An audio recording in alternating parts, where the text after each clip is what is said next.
Olá, seja bem-vindo a mais uma aula de matemática com Ronaldo Maia. Hoje, na verdade, não é uma aula de matemática. Hoje nós vamos estar aqui fazendo um vídeo falando sobre os mais de 1000 inscritos que o canal recebeu aí, conquistou, né? Graças a vocês. E contar um pouco da história do canal, que surgiu logo após a pandemia, por sugestão de uma aluna chamada Maria Eduarda, que era aluna de educação especial. E a história foi mais ou menos a seguinte: durante a pandemia os alunos ficaram sem aula, né? Foi aquele momento em que a humanidade enlouqueceu, ficou todo mundo isolado em casa, sem sair para lugar nenhum, usando máscara, aquelas loucuras todas que a gente viu. E as escolas ficaram sem aula, né? E as escolas ficaram sem aula um bom período. E nesse período a gente trabalhou com aulas remotas. E um dos recursos que a gente usava para se comunicar com os alunos eram os grupos de WhatsApp. Esses grupos de WhatsApp, eles funcionavam para a gente passar os exercícios, as atividades, dar o feedback das correções, acompanhar a evolução do aluno. Quando retornamos, que acabou a pandemia, né? Nós retornamos à aula normal. O que aconteceu foi que nós continuamos com esse grupo de WhatsApp, onde nós fotografávamos as aulas, né? Então, por exemplo, tinha lá a turma sexto ano A. Então a gente fotografava as aulas de matemática, colocava lá. E lá tinham todos os alunos, todos os professores, estava todo mundo lá nesses grupos de WhatsApp. E a gente colocava, e alguns outros professores também colocavam, professor de história, ciências, eu lembro de inglês, alguns professores que colocavam aulas lá. E nós ficamos assim durante, eu acho que um ano nesse grupo de WhatsApp, ou 2 anos, eu acredito, depois da pandemia. Mais ou menos um ano e pouco. Aí, no início de um ano letivo, acho que foi 2024, no ano letivo de 2024, a escola fez uma reunião, né, e foi informado que não era mais para os professores colocarem fotos de aula nos grupos de WhatsApp, que aqueles grupos de WhatsApp não seriam mais utilizados para mandar material, né, de aula, e sim só para recados e anúncios da escola. E aí eu disse, bem, eu só uso esse grupo para mandar as fotos das aulas, né, para os alunos acompanharem. Às vezes um aluno faltou a aula por alguma razão, ficou, né, doente ou precisou se ausentar um determinado dia, e aí ele pegava a matéria que ele tinha perdido naquele dia. Bom, aí, como não tinha mais essa função, então eu acabei saindo desses grupos aí até hoje.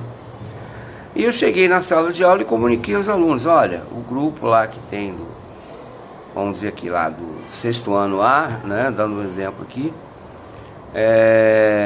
e assim como os demais, não vão ser mais usados para divulgação das aulas, só para avisos da escola, avisos administrativos e tal. Não vai ter mais aquela recadinho, né, para os pais, avisos, essas coisas que a escola envia.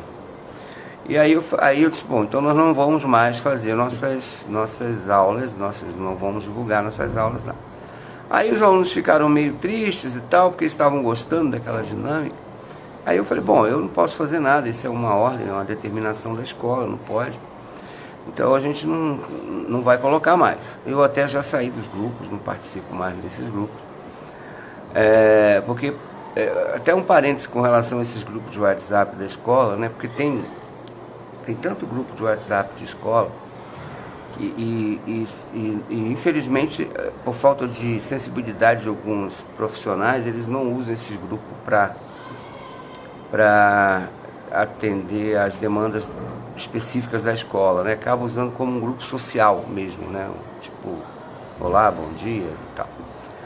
Não que eu tenha nada contra, para mim é diferente, só que isso aí acaba causando um certo transtorno na hora da gente ver as mensagens que são realmente relacionadas ao dia a dia da escola, né? A gente acaba ficando passando as mensagens, a gente acaba não vendo. né? E aí eu acabei saindo desses grupos. E então uma aluna chamada Maria Eduarda, que era atendida pela educação especial, uma aluna muito esperta, muito inteligente, ela chegou para mim e falou assim: por que, professor, o senhor não grava suas aulas e tal? Eu falei: mas eu não sei fazer isso, é muito difícil. Isso não é para mim, eu já estou me aposentando, isso aí é para vocês que são jovens e tal. Eu disse: não, é super fácil, se o senhor quiser eu ensino. Aí eu fiquei encantado, né, com a disponibilidade dela, com a vontade dela. Eu falei assim: então eu quero sim, até aprender, vamos lá, você me ensina? Eu ensino. Aí ela me ensinou a forma mais simples, né, de gravar vídeos, de editar vídeos, de colocar os vídeos no YouTube. Vocês veem que nossos vídeos são bem simples, né, são bem objetivos, bem voltados especificamente para os nossos alunos mesmo. Por isso que a gente não tem tantas publicações, tantos vídeos assim, tantas horas, né, de vídeo, né?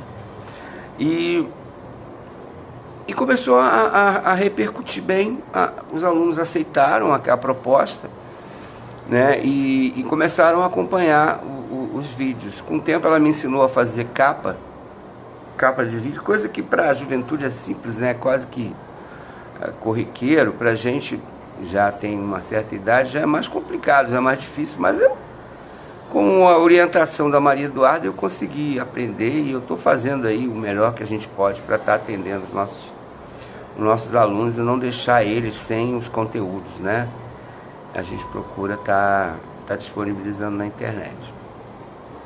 Bom, e nesses períodos, né, desses 2 anos, na verdade foi 2024, 2025, estamos iniciando 2026, pouco mais de 2 anos, o que a gente tem observado é que, além da participação dos alunos, né, do engajamento deles, que é muito legal, eles incentivam, eles querem participar e tal, a gente vem observando também o interesse maior deles por essas questões de mídias sociais, de redes sociais.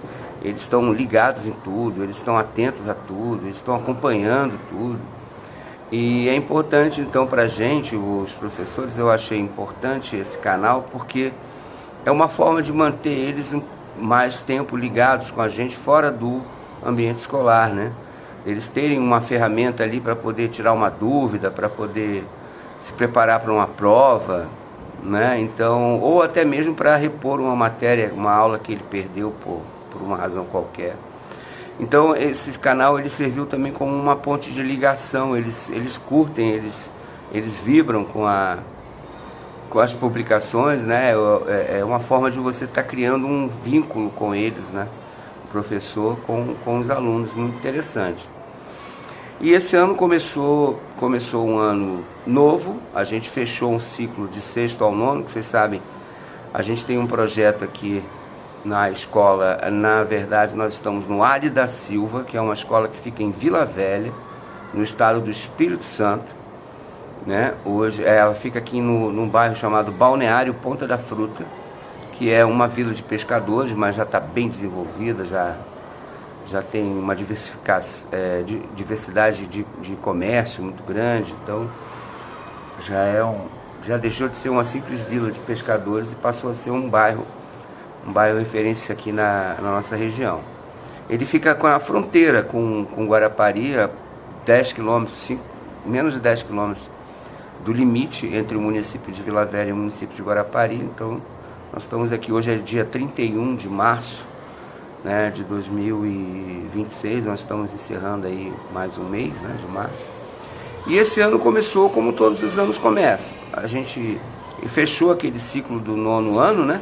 Que nós temos um projeto aqui, que é uma proposta minha, inclusive, que é o projeto Andando Juntos, né?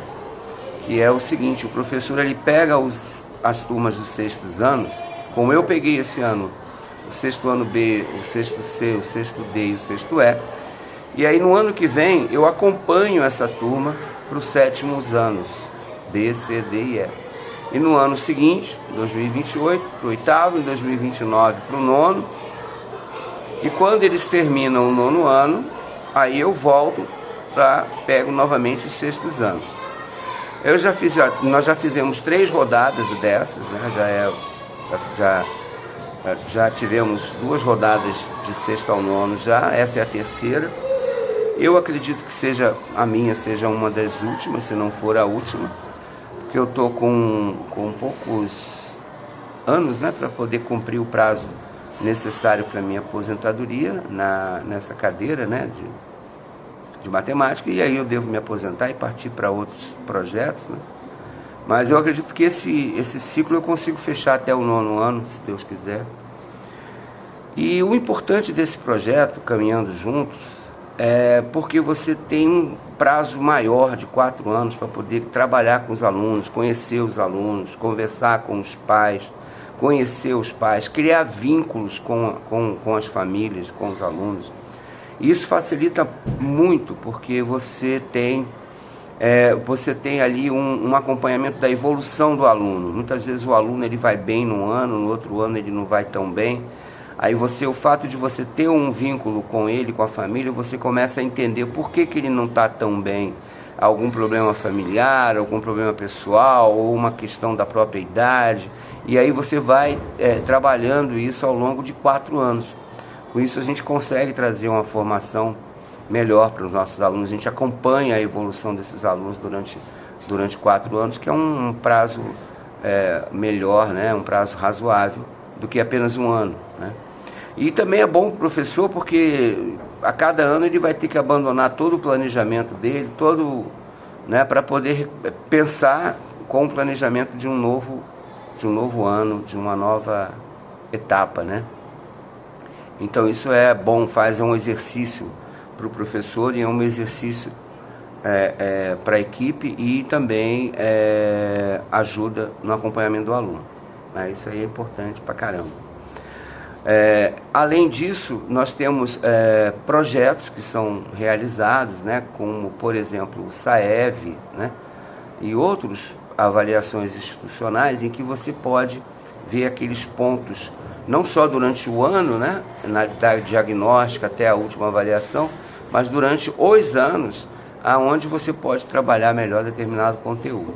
E algumas dicas, né, de provas, algumas preparatórias que a gente faz e tal. Então isso é importante. Agora, de uma forma geral, a gente começou o ano com a apresentação nossa, né, para a turma nova, que era uma turma nova de 6º ano.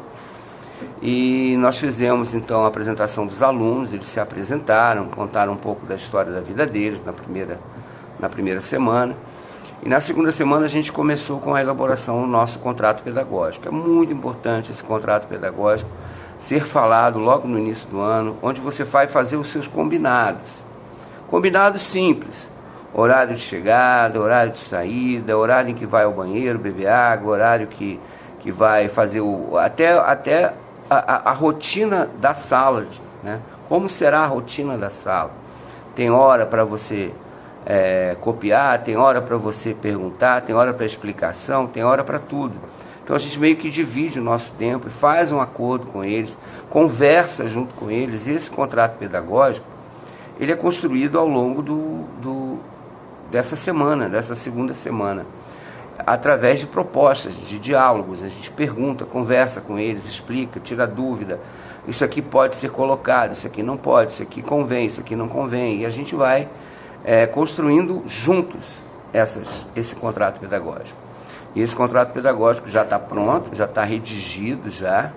Existe a culminância do projeto que a gente vai fazer junto aí com a professora de língua portuguesa e outras disciplinas também que estão entrando aí também, que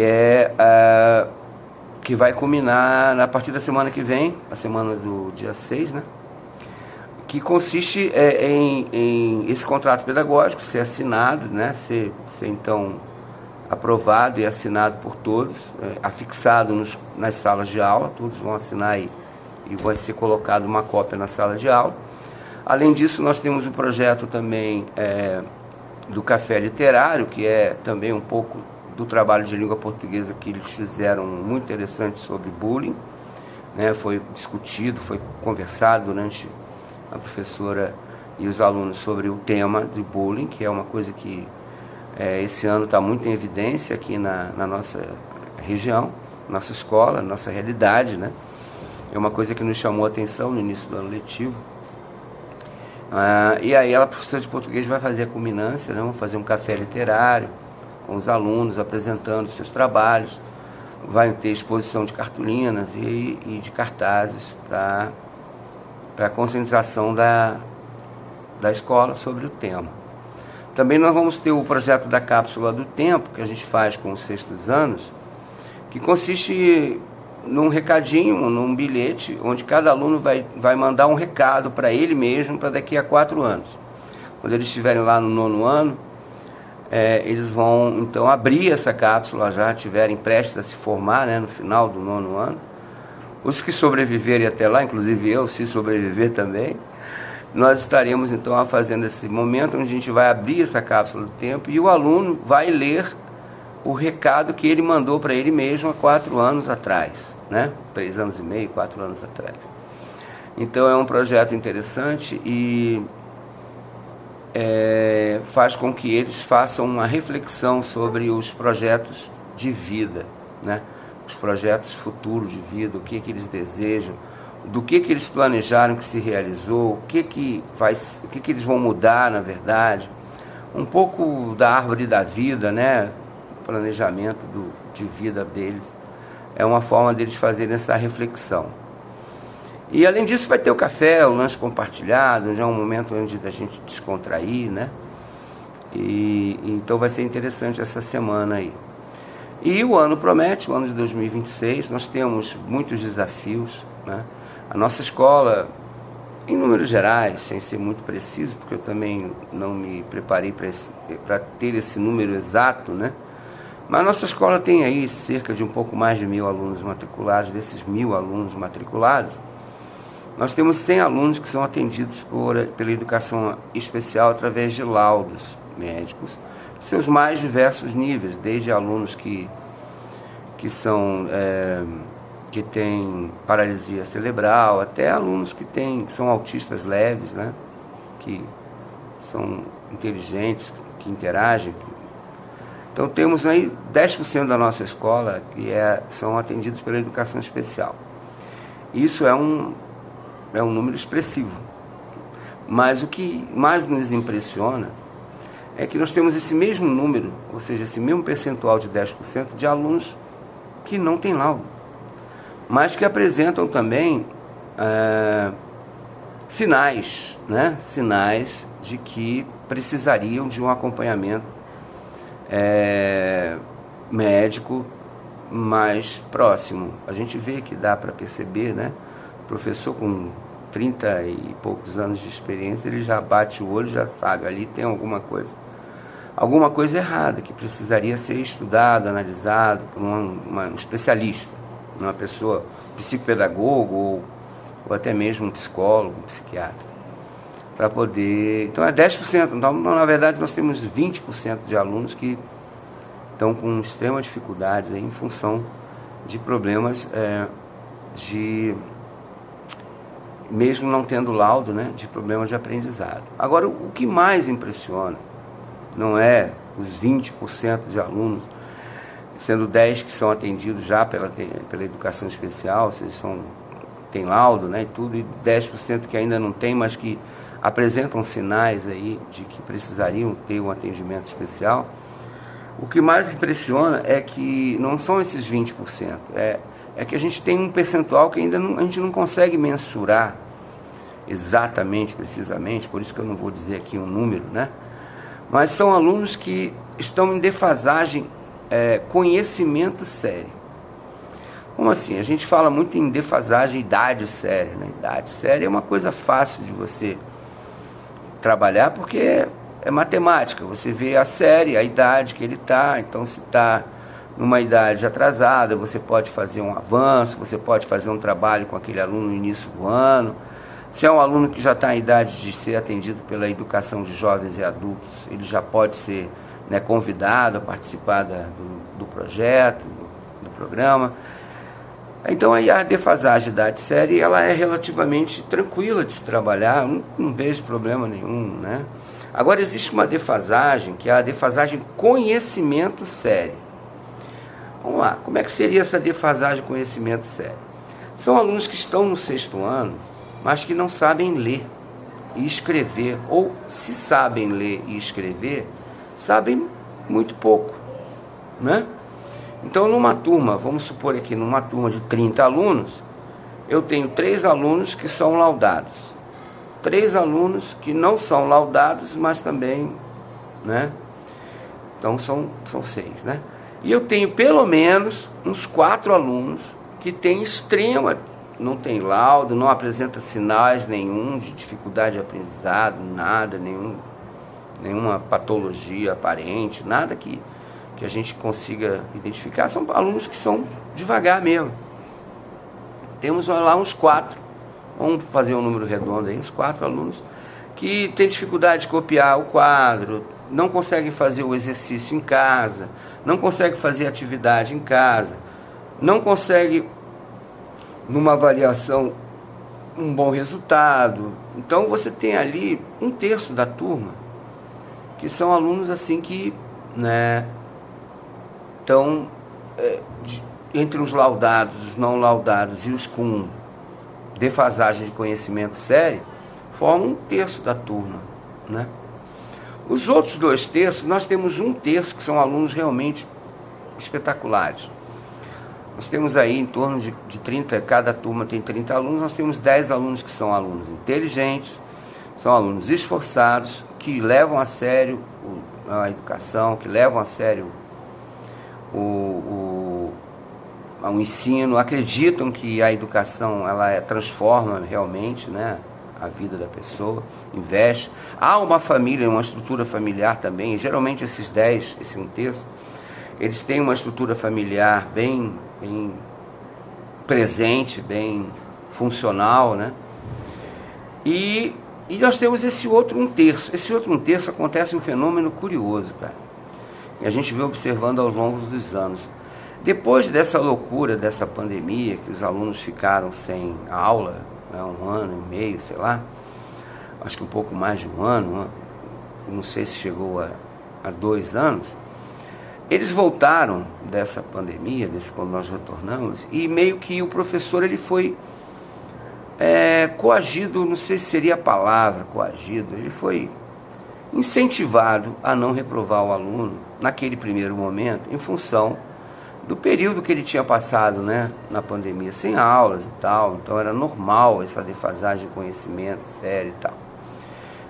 Eu acho que foi normal, né? Eu até gostaria de deixar clara a minha posição com relação a essa questão da reprovação. Eu não sou favorável à reprovação. Eu não trabalho pensando num número máximo ou mínimo de reprovação. Eu trabalho pensando em 100% de aprovação. A questão de avaliação é que você vai ter que, dentro de um cenário como esse, de uma turma né, diversa como essa, você vai ter que ter várias abordagens diferentes, né? Os alunos que são laudados, você vai ter que ter a sua pastinha, e nós temos, né? Inclusive a professora Cláudia, que é uma professora excelente de educação especial, me auxilia muito nisso há algum tempo, já preparou toda uma pastinha. Eu já peguei, e nessa pastinha tem o quê? Atividades para os alunos que têm laudo, que também atendem os alunos que não têm laudo. Então, no início da aula, como eles não sabem escrever, não sabem ler, não têm essa habilidade, então eles usam aquelas folhinhas dentro do conhecimento de cada um. A gente vai e entrega as folhinhas todos os dias, eles fazem a atividade, está na folhinha de matemática. Aí eu peço para eles colorirem, porque alguns terminam rápido, eles são inteligentes, rapidinho que terminam. Eu falei, não, mas agora você vai colorir para poder ocupar o período da sala todo, senão eu vou acabar dando 2 folhinhas lá por uma aula, né? Porque eles têm uma habilidade maior para determinadas coisas, então eles rapidinho acabam. Aí eu falo, então dá uma coloridinha, cola no caderno. Então a gente faz esse trabalho com esses 20% desses alunos, né? E foca nos outros 20%, nos outros 10%, não, né? Nos outros 60%. Só que desses 60%, 30%, ou seja, 10 alunos, vamos supor aí em torno de 10 alunos, um terço, né? 10 alunos. São alunos que foram avançados, na verdade, do primeiro para o segundo ano, do segundo para o terceiro, do terceiro para o quarto, do quarto para o quinto, né? Do quinto para o sexto. E eles perceberam que eles não precisavam fazer muita coisa. Aliás, eles não precisavam fazer nada. Tinha aluno que chegava no final do ano, sem nota, sem nada, sem caderno, sem vida, sem acadêmica, sem estudantil, sem nada. Mas por uma determinação do sistema, isso não é exclusividade de Vila Velha, né? Isso eu acho que aconteceu no Brasil inteiro, foi fruto dessa loucura aí, foi mais uma loucura, né? Fizeram tal da aprovação automática. E aí com isso os alunos, eles ao longo desses anos, eles perceberam que não precisava estudar. Para que eu vou estudar? Para que eu vou me dedicar? Eu já não gosto muito mesmo, então eu vou ficar na minha, não vou fazer nada e no final do ano eu vou passar, de qualquer jeito eu vou passar. E essa cultura da aprovação automática, ela se espalha rápido, se espalhou muito rápido. Então hoje nós temos assim uma dificuldade muito grande. Eu tenho um pouco de dificuldade, mas não tenho muito, porque durante esses 30 e poucos anos aí de aula, a gente meio que aprende um pouco, né? Domínio de classe, a gente sabe trabalhar isso com os meninos, né?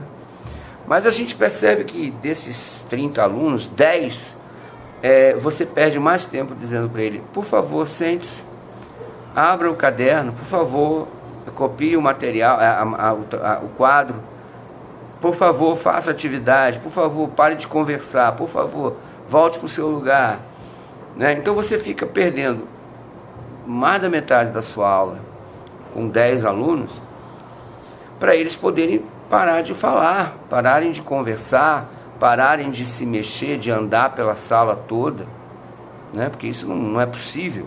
Eu até explico para eles, olha, o tio é chato, isso é verdade, eu sou chato mesmo, rabugento, é a idade, né? Mas não existe aprendizado sem disciplina, não existe aprendizado no meio do caos. Você aprende o quê no meio do caos? No meio da gritaria, no meio da conversa, no meio do anda-anda, no meio do vai e vem. Não existe aprendizado, você não consegue aprender nada. É preciso haver um ambiente favorável ao aprendizado. E esse ambiente favorável ao aprendizado, ele se dá basicamente no silêncio. Ronaldo, se você vai exigir 50... Não. Lembra do nosso contrato pedagógico? Nesses 50 minutos, eles são divididos, né? Tem 10 minutos para chegada, tem 10 minutos para apresentação do planejamento do dia, tem 20 minutos da explicação do que está sendo, né, da matéria, do conteúdo, a gente explica. Tem lá uns 5 minutos para poder tirar dúvidas sobre o exercício que foi proposto. E sempre sobram uns 5 minutinhos, às vezes até mais, onde eu deixo eles um pouco livre. Olha, os 5 minutos últimos da aula, não pode deixar muito, tá? Porque senão vira bagunça e quem vai entrar depois vai entrar no caos. Eu saio e a turma, a professora que vai entrar depois entra no caos, né? Isso não pode. Então o professor tem que ter essa sensibilidade de saber que depois que ele sair vai entrar um outro profissional ali, precisa entrar com a turma no mínimo, pelo menos calma, né, organizada, não pode entrar no meio do caos. Não. O professor deixar o caos para o outro professor é duro, né? Então é tudo dividido. Então eles não têm assim 50 minutos calado, quieto e tal. Não é assim. Eles sabem disso, isso tudo é combinado dentro do contrato pedagógico. Tanto é que eu falo, olha gente, agora chegou naquele momento sagrado, que é o momento da explicação da matéria, onde você vai entender o que está sendo apresentado ali, que é o mais importante do planejamento. E a segunda fase, olha, agora nós vamos passar um exercício de fixação para ver se a gente aprendeu aquilo ali. Presta atenção que eu vou resolver algumas questões e aí você vai tentar fazer o resto. Esse momento é sagrado. Não pode haver conversa, não pode haver me dá borracha, me dá isso, me dá aquilo, porque é o caos. E não há aprendizado no caos. Ninguém aprende nada no caos. Mas Ronaldo, você está falando de caos, é o caos. Quem trabalha na escola sabe, é o caos. Aí eu acho engraçado que tem alguns pais que são gente boa pra caramba, a gente conhece com o tempo, né? Porque são 4 anos de convivência. Ele fala assim, nossa, mas o meu filho em casa é uma pessoa completamente diferente. Aí a gente mostra os registros, né, das ocorrências durante o período. Aí eu digo, pai, mas olha aqui como é que ele se transforma na escola. Isso é um fenômeno natural. O ser humano, ele é um individualmente, ele é outro em grupo, né? Há toda uma explicação, né, para isso. A gente aprende isso lá na faculdade, ou pelo menos deveria aprender. E isso é natural, a gente explica para os pais, olha, isso acontece em casa, ele está sozinho, ele está num meio social diferente, aqui na escola ele está em outro e tal. E é interessante observar isso. Agora, voltando a esses 10 alunos, cara, esses 10 alunos, eles não conseguem aprender. Mas não é que eles têm um problema para aprender. Não é que eles tenham dificuldade de aprender. É porque eles não querem aprender. Eles não querem aprender porque eles juntaram 2 fatores. Eles não gostam de estudar e agora eles têm certeza que vão passar mesmo se não estudar. Olha que maravilha. Eu não gosto de estudar, não vou estudar. E sei que no final do ano eu vou passar. Então, de qualquer maneira, não tem erro, vou me dar bem. E assim ele vai passando. Só que nós temos alunos no 6º ano que não sabem o básico da matemática. Alunos do 6º ano que não sabem ler e escrever. Ou que têm muita dificuldade em escrever. Alunos do 6º ano que não sabem falar, se comunicar. Que têm limitação na comunicação. Mas não são alunos que têm sinais, sintomas, indícios de haver algum problema, não digo problema, digo algum diagnóstico. Não, são alunos perfeitamente tranquilos. Então esses 10 alunos não querem. Então, mas só que o que acontece? Como eles não gostam de estudar e sabem que vão passar, então eles vêm para a escola com meio que na cabeça deles, me lembra até o Tasmania, não sei se vocês lembram desse desenho, era um cara malucão lá, tinha na Austrália, acho que é na Austrália, Tasmania. Então eles são meio assim, tipo 10 Tasmania dentro da sala de aula, porque como eles não têm compromisso com nada, com estudo, com nada, que na cabeça deles eles vão passar de qualquer maneira, e eu não duvido que eles vão passar não, tá? Não duvido não. Mesmo sem saber nada, o sistema acaba aprovando eles, que isso tem acontecido, eles sabem disso, acho bastante tempo já. Então eles meio que Tasmania, o pau quebra, fala, e eles não falam, eles gritam. Eles gritam, eles não falam, eles gritam. Então isso tudo cria um contexto de caos. Esses 10 alunos, não são todos os 30, são 10. Cria um contexto de caos, né, na sala de aula. Aí vem o papel do professor chegar e botar ordem no negócio. Fazer ocorrência, né, avisar, dar advertência. Fazer registro de ocorrência. Você está levando ocorrência aqui. Em alguns casos mais graves, você levar para a coordenação, né? Em alguns casos mais graves ainda, você dá uma suspensão. Não é uma coisa desejada, mas que às vezes é necessário pela avaliação da equipe pedagógica, da direção e da coordenação. Você tem que dar uma suspensão naquele camarada. E é uma luta. É uma luta porque você tem 10 alunos que têm potencial para serem alunos excepcionais, né, de terem um rendimento excelente, inclusive nas avaliações institucionais. E você tem 10 alunos ali que querem aprender. Mas como é que você vai ensinar no meio do caos? Bom, cada professor tem a sua receita, tem a sua estratégia. A minha é a disciplina, é o combinado, é o acordo. Né? Os antigos falavam que é combinado, não sai caro. É o nosso contrato pedagógico. Gente, lembra que a gente combinou. Vocês querem ter 5 minutinhos né, no final da aula? Então vocês têm que, né, dar cumprir a parte de vocês no contrato. Vocês querem ter um momento assim para a gente poder conversar? Tem que fazer primeiro as obrigações. Então eles meio que respeitam isso e levam isso a sério. E quem não leva, meu filho, é ocorrência. Fazer o quê? O professor não tem muito o que fazer, não. É fazer ocorrência, relato do que aconteceu na sala de aula, se foi um bullying, se foi uma agressão, se foi um xingamento, você faz registro aí e deixa registrado no sistema. Nós temos aqui no sistema de gestão escolar que é bem interessante para isso aí, né? A participação dos pais é boa. Eu tenho pais aqui que participam muito da vida do aluno e olha, geralmente esses alunos são medalhistas da Olimpíadas, são alunos destaques nas avaliações institucionais, são alunos referência dentro da escola. Quer dizer, isso demonstra a importância muito grande da família no ambiente escolar, tá? Para a vida do aluno. O aluno, ele é outro quando o pai está presente, a família está presente na escola. Não está presente assim quando é chamado, mas quando vem espontaneamente. Como é que tá, professor? Vem nos planejamentos, conversa com o professor, né? E aí quer saber como tá, como é que tá o andamento, aí pede o que a gente pode fazer para ajudar. Nossa, isso é música pro meu ouvido, essa fala dos pais. O que a gente pode fazer para ajudar? Pô, significa que ele está ali junto com a gente, né? Porque é interessante a gente observar que aqui na nossa escola a gente tem alunos que são do primeiro aninho, né? Que estudam à tarde, né? Segundo aninho, terceiro aninho. E de manhã é mais alunos de sexto ao nono, mas nós temos algumas salas de quarto e quinto ano. E a gente vê os pais como são presentes nessa faixa de idade, né? De quarto, quinto ano, primeiro, segundo, terceiro também.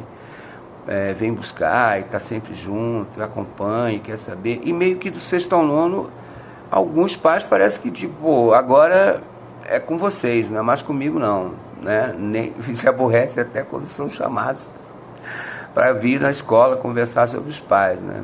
Sobre os seus filhos. Então, isso é uma coisa que a gente observa também. E como faz diferença a família presente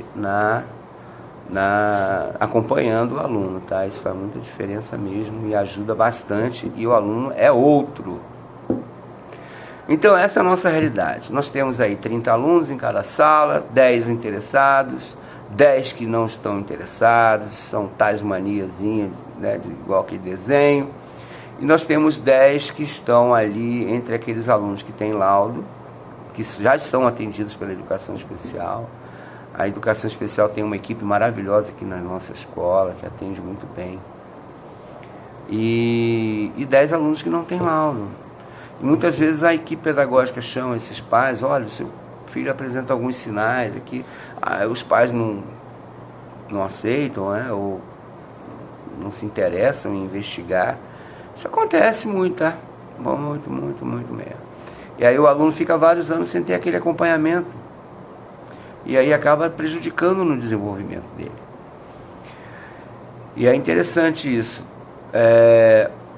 E o ano esse ano agora, a gente deve estar tocando nessa toada mesmo. Fazendo esse trabalho aí, tentando melhorar. Ronaldo, o que a gente podia fazer para poder melhorar esses 10 alunos e tal? Eu digo, olha, primeiro é acabar com essa aprovação automática. Porque realmente aquele aluno que não faz nada, não tem caderno. Um soldado vai para a guerra, não tem fuzil. Um aluno vai para a escola, não tem caderno. E eles recebem aqui no município de Vila Velha um kit fantástico, um caderno, com um lápis, apontador, é uma caixinha muito bacana. Vocês devem ter visto aí por aí nas redes sociais aí. E às vezes ele não traz caderno, camarada. Aí eu tenho que pegar uma folha, entregar na mão dele, copia aqui nessa folha, depois você cola no caderno. Cadê seu caderno? Esqueci. Como? Então, como é que a gente vai fazer? Primeiro, acabar com essa aprovação automática, gente. Não é que a gente tenha uma política de reprovar. Eu mesmo não reprovo. Eu não reprovo. Eu faço o máximo possível para aproveitar qualquer coisa que o cara está respirando a vida, né? Então a gente tenta tirar alguma coisa o máximo possível dele ao longo de 4 anos. Eu tenho essa possibilidade de trabalhar com o mesmo aluno 4 anos, né? Isso aí permite que eu faça um trabalho nesse sentido. Um aluno no 6º não foi tão bom, então eu já sei o que está precisando melhorar nele, vamos para o 7º. E vão pegar firme naquela estratégia que a gente vai montar para aquele aluno, fazer um trabalho individual. Mas você chegar... aconteceu, parece incrível, eu vou falar, muita gente vai acreditar, muita gente não vai acreditar. Mas eu tinha um aluno do 8º ano, acho que foi em 2024, que ele falou para mim o seguinte, chegou no final do ano, eu falei, cara, você não quer passar de ano, você não faz nada, cara. Você não faz atividade, você deixa a prova em branco, você não se interessa em nada, não participa de trabalho em grupo. Pô, qual é a sua? Ele falou, tio, eu tenho uma garota que eu estou namorando, que está no 7º ano. E aí, ano que vem ela vem para o 8º, e eu quero continuar no 8º para a gente poder ficar junto na mesma sala. Eu falei, não, você não está falando sério, cara. Você não está falando sério, não é possível, cara. Não, você está de brincadeira. Quer dizer, e para eles não importa se reprovar. Não faz diferença. Eu tenho 61 anos na minha época, Nossa Senhora da Penha. Reprovar era o fim da picada, era uma humilhação. Era uma humilhação. Nossa Senhora, eu nunca fiquei nem em recuperação. Sonhar em reprovar, nem pensar. Mas não faz diferença nenhuma. Aí eu falei, mas pelo menos coloca o caderno em dia, pelo menos para você ter alguma nota aqui de matemática e tal. Ele falou, tio, você não entendeu, professor? Eu não quero passar. Eu quero ficar no 8º ano. Eu não vou fazer nada. Aí ele não fez nada. Cumpriu o que ele disse que ia fazer, não fez nada mesmo. Veio a recuperação trimestral, não veio, não participou. Aí veio a recuperação final, não veio fazer a recuperação final. No dia do conselho de escola, estava lá com 5, 6 matérias, e só passou nas matérias que ele tinha um interesse ali, fazer alguma coisa. Como, por exemplo, artes, inglês, que ele gostava, educação física, ele gostava também. Essas ele conseguiu fazer ali alguma coisa e o professor conseguiu aproveitá-lo. Mas as demais, história, geografia, português, matemática, ciência, e nada. Não tinha nota, tinha pouca nota. Aí o conselho lá, Ronaldo, olha, gente, contei a história. Ele tem uma paquera lá no 7º ano, que vai para o 8º, ele quer ficar no 8º e tal. Eu conversei bastante com ele, disse que não era possível isso, ele ia se prejudicar e tal. Ele falou que não se importava, ele falou que não quer passar de ano. Não quer. Aí teve o conselho, várias falas, e outras situações, e outros alunos. Chegou-se à conclusão que nós íamos precisar reprovar naquela sala, que assim, que não tinha condição nenhuma de passar, mas 6 alunos, de 30, 6 alunos. Aí a pedagoga, constrangida, a diretora, constrangida, falou, olha, nós recebemos uma determinação aqui do sistema que a gente não pode reprovar, só pode reprovar, sei lá quantos por cento, 3%. Aí eu falei, bom, então, por mim, tudo bem. Ano que vem, no 9º ano, eu recupero ele, né? Ele vai ver que não vai... Pensei nesse rapaz, né? Que era o meu caso. Que ele não vai ficar junto com a garota vai para o 8º, ele vai para o 9º, eu trabalho com ele no 9º, tudo bem. Não tem por mim, tudo bem, pode passar, sabendo que ele não quer passar, tudo bem. Aí todo mundo concordou e tal. Ficou realmente, acho que um aluno só desses 6. Aí quando foi no outro ano, rapaz, ele meio bravo conversar comigo. Professor, como é que o senhor faz isso? Eu não falei que eu não queria ficar, que eu não queria passar. Eu falei, rapaz, deixa disso, bola pra frente, você vai terminar o ano agora e tal. E no final, Ele até se desinteressou pela menina. Eu falei, tá vendo? Se você fosse ficar reprovado, você ia repetir de ano e não ia ficar com a garota. Então, pô, cara, para com isso, vamos pra frente. Ele até se recuperou e se formou bem. E foi uma aposta boa. Aliás, eu não posso reclamar muito dos meus alunos, né?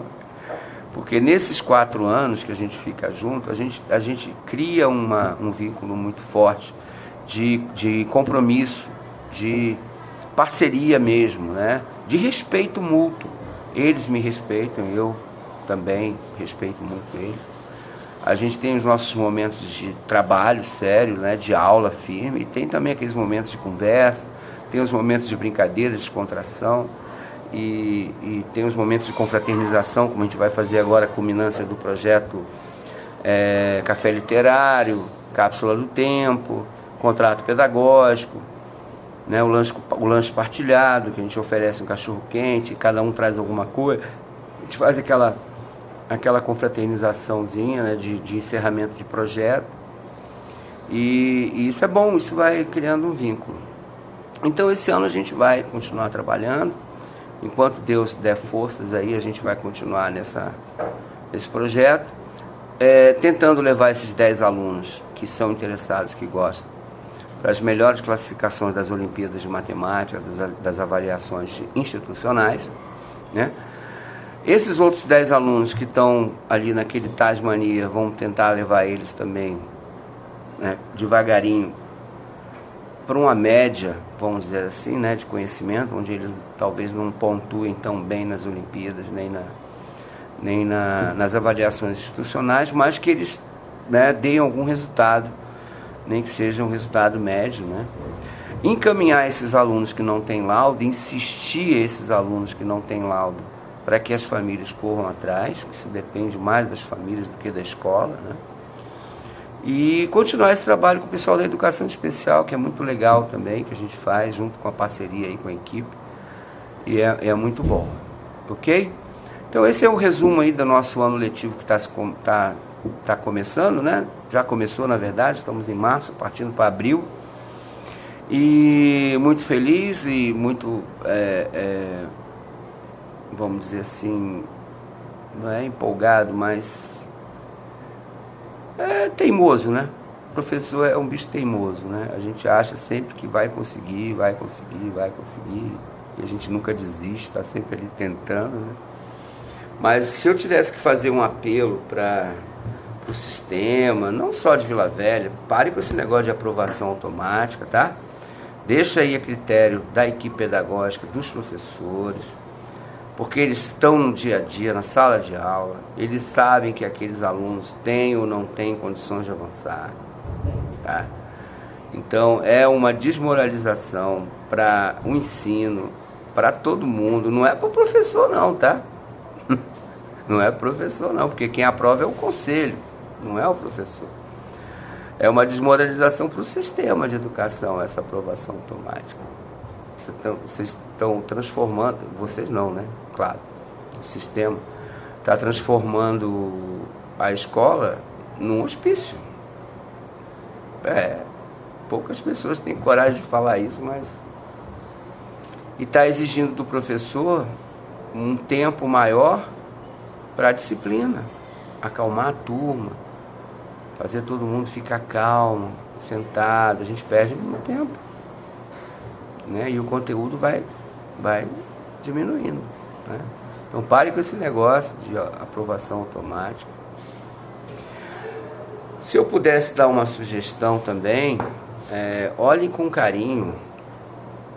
As salas de aula estão muito quentes, muito quentes. Todo dia, quando o sol está muito forte, a gente tem 2 alunos passando mal. Os ventiladores ajudam, e como ajudam. Mas tem dias em que não dá conta não, tá?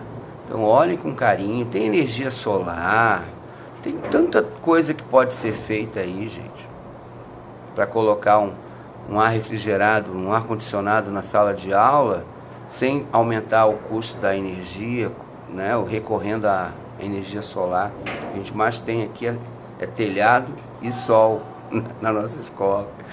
Então, pensem nisso com carinho, acho que é um investimento que vai valer a pena, até para poder acalmar esses alunos, porque eles chegam da educação física esbaforidos, coitado. Eu tenho que parar, deixar eles esfriarem, parar de suar, né? Deixar eles irem ao banheiro para poder lavar o rosto. Eles perdem muito tempo. Então é uma sugestão que eu dou, parem com esse negócio de aprovação automática, que isso é doideirado. E, de preferência, coloquem, na medida do possível, claro, da capacidade financeira aí do município, ar-condicionado nas escolas, né? É importante, importante. Beleza? É isso por enquanto. Estão comemorando aí mais de 1000, nós estamos com mais de 1000 inscritos. Próxima vez aí que a gente se falar, a gente já vai estar em 1500 inscritos, né? Vamos estar procurando fazer essas lives aí a cada 500 inscritos. Vamos estar com 1500. Quem sabe até o final do ano a gente já atinge isso, até antes, né? Mas eu gostaria muito de agradecer a vocês, aos alunos, aos nossos alunos que são tão bacanas, que participam aí do canal, que assistem, aos pais, às famílias, né, que são fantásticas, aos professores da educação especial, que participam aí muito, que são parceiros nossos, né? E vamos lá, vamos continuar sempre pensando que vai dar certo, sempre trabalhando para dar certo, e vamos ver se a gente consegue trazer esse ano mais uma medalha de ouro para a nossa escola. Lembrando que ano passado a UMF Aires da Silva foi a única escola do município de Vila Velha que obteve uma medalha de ouro na Olimpíada Brasileira de Matemática, um aluno Davi Dutra, né, do 9º ano, já se formou, era meu aluno desde o 6º.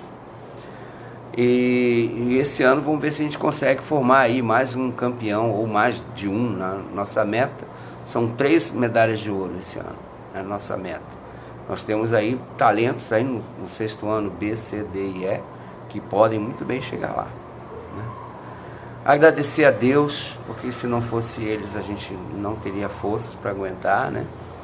Agradecer a minha esposa Kelly, que é uma parceirona, uma pedagoga fantástica, que me ajuda a dar altas dicas e sugestões. A gente trabalha muito com troca de experiências, né? Ela no pedagógico, eu na sala de aula. E agradecer a minha mãe também, Esther, tá com mais de 80 anos, 84 anos, que está lá no Recife, Pernambuco, junto com meu irmão, Roberto. Agradecer a eles.